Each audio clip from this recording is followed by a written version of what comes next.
Hi അസ്സാം വലൈക്കും. ഇന്ന് നമ്മൾ വന്നിട്ടുള്ളത് നല്ലൊരു സ്നാക്സിൻ്റെ റെസിപ്പി ആയിട്ടാണ്. അതിന് വേണ്ടിയിട്ട് നമ്മൾ 2 പഴുത്ത റോബസ്റ്റ എടുത്തിട്ടുണ്ട്. പിന്നീട് ഒരു കോഴിമുട്ട, ഇത് നമ്മൾ മിക്സിയുടെ ജാറിലേക്ക് ഇട്ട് കൊടുക്കുന്നുണ്ട്.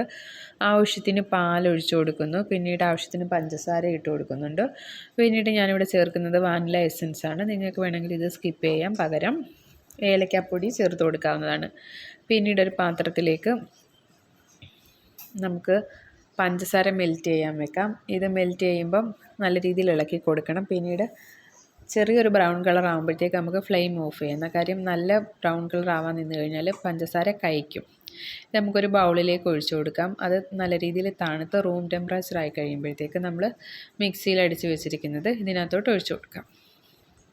എന്നിട്ട് ഞാനിവിടെ ഒരു ഇഡലിത്തട്ടാണ് എടുത്തിരിക്കുന്നത്. അത് നല്ല രീതിയിൽ ചൂടായി കഴിയുമ്പോഴത്തേക്ക് ഇത് നമുക്ക് ഒഴിച്ച് വെക്കാം. ഒഴിച്ച് വെച്ച് ഒരു 10-15 മിനിറ്റ് വേവിക്കാം. വേവിച്ചിട്ട് നമുക്കൊരു ഫോർക്ക് വല്ലതും വെച്ച് കുത്തി നോക്കാം. അന്നേരം നല്ല രീതിയിൽ വെന്തിട്ടുണ്ടോ എന്ന് അറിയാൻ കഴിയും. അതിന് ശേഷം അത് ഇറക്കി വെച്ചിട്ട് നല്ല രീതിയിൽ തണുത്ത ശേഷം നമുക്കൊരു പാത്രത്തിലേക്ക് മാറ്റാവുന്നതാണ്. ഇത് അത്യാവശ്യം നല്ല ടേസ്റ്റാണ്. പിന്നീട് സാധാരണ പുഡിങ്ങിൻ്റെ അത്രയും ഒന്നും ടേസ്റ്റ് ഇല്ല കേട്ടോ. ഞാൻ കഴിച്ച് നോക്കി. പിന്നീട് നമുക്ക് വീട്ടിൽ വെച്ചിട്ട് ചെയ്യാൻ പറ്റുന്നതാണല്ലോ, വീട്ടിലുള്ള സാധനങ്ങൾ വെച്ചിട്ട് ചെയ്യാൻ പറ്റുന്നതാണല്ലോ. അത്യാവശ്യം കുട്ടികൾക്കൊക്കെ ഇഷ്ടപ്പെടുന്ന ഒരു സ്നാക്സ് തന്നെയാണ്. എല്ലാവരും ചെയ്ത് നോക്കുക. എന്നിട്ട് ഇഷ്ടപ്പെടുകയാണെങ്കിൽ നമ്മുടെ ചാനലൊന്ന് സപ്പോർട്ട് ചെയ്ത് സബ്സ്ക്രൈബ് ചെയ്തേക്കണേ. Thank you. ഇനിയും നല്ല വീഡിയോസായിട്ട് വരുന്നുണ്ടെങ്കിൽ താങ്ക് യു. ബൈ.